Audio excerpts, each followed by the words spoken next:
So you're going to be deposed. I'm Chris Mills with the law firm Jones & Keller, here with some tips and tricks. There are several different kinds of depositions, and they're governed by different rules, and they're handled in different ways. I'm going to talk about one of those today. A deposition of a party to the lawsuit who is an individual, as opposed to a corporate representative who's testifying on behalf of an entity.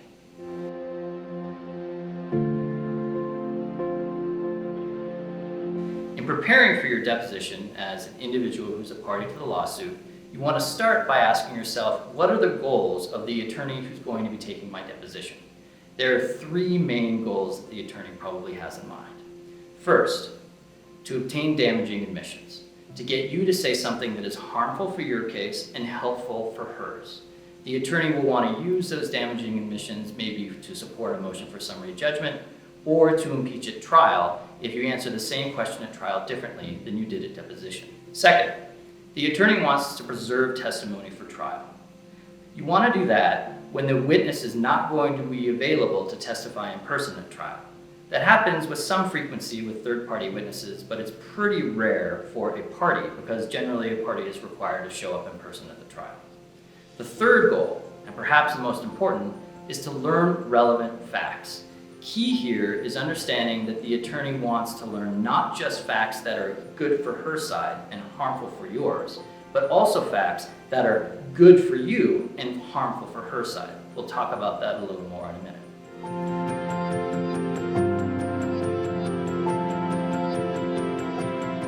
You have to comply with your legal duty to provide truthful and complete answers.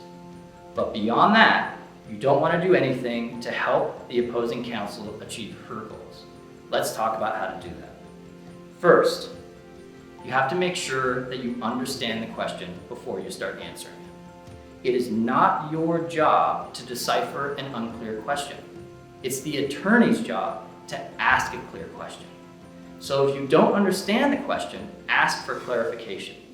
And keep asking for clarification as many times as it takes until you're certain that you understand the question. Second, make sure that you pause before answering. Now, this is a little awkward.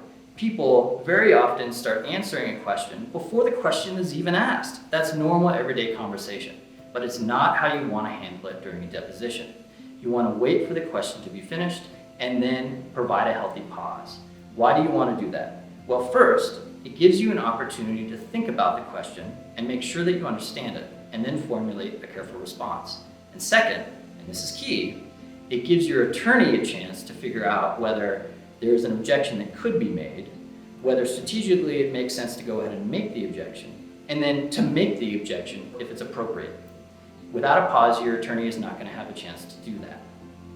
Now, these pauses, they're going to feel awkward. Everyone's staring at you, they're waiting for you to answer, it just feels weird, it does. But let me let you in on a little secret. The court reporter is going to be making a transcript of your deposition. That transcript looks exactly the same, whether you pause for a quarter second or you pause for 90 seconds. There's no difference on that transcript. Even if your deposition is being videotaped, it's very unlikely to matter. The videotape might show the pause, but the videotape and the deposition transcript are hearsay, so they don't come in at trial unless you're unavailable to testify in person or for impeachment. But even with impeachment, I've almost always seen the attorneys use the transcript even when a videotape is available. So don't worry about those awkward pauses.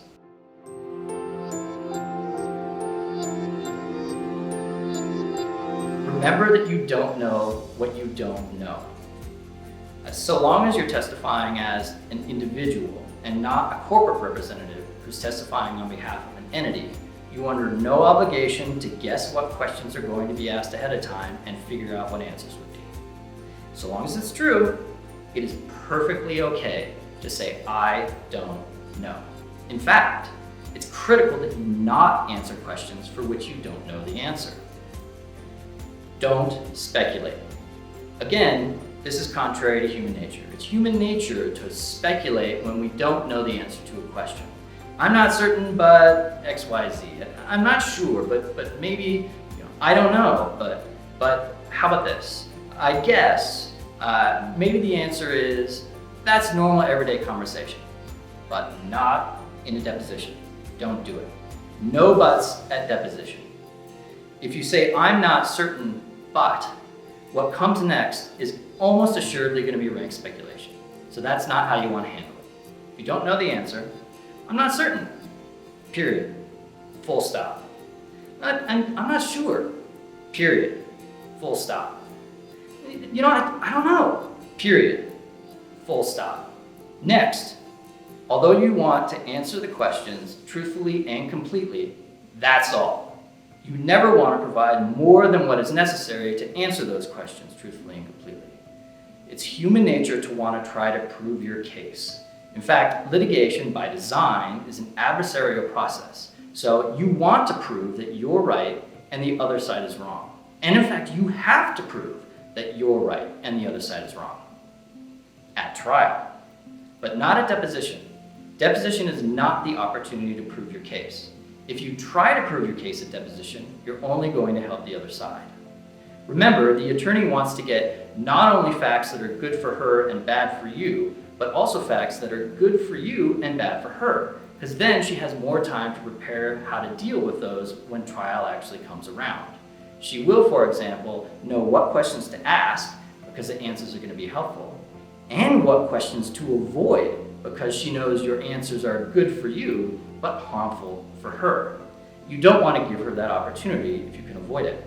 Also, if you provide too much information, the attorney might be able to surmise what your legal strategy is based on what facts you're emphasizing and what facts you're not. That's why you don't want to provide any more than what's required at a deposition.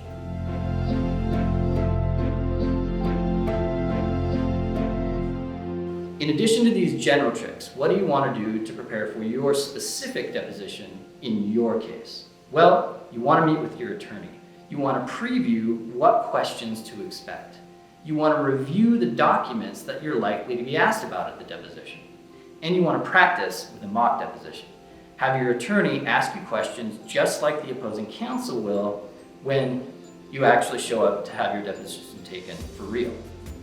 If you practice that, you can learn how to avoid becoming defensive when questions are asked in an accusatory manner. Again, getting defensive is human nature, but people tend to talk way too much when they start getting defensive. If you're prepared, if you've gone through the documents and practiced questions, it's going to be a lot easier to remember these tips and tricks and employ them during your actual deposition.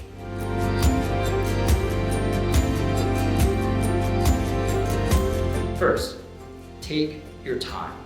Make sure that you understand the question. Give your attorney a chance to object. Second, remember trial, not the deposition, is your opportunity to prove your case. And finally, don't speculate. Thanks for listening and good luck on your deposition.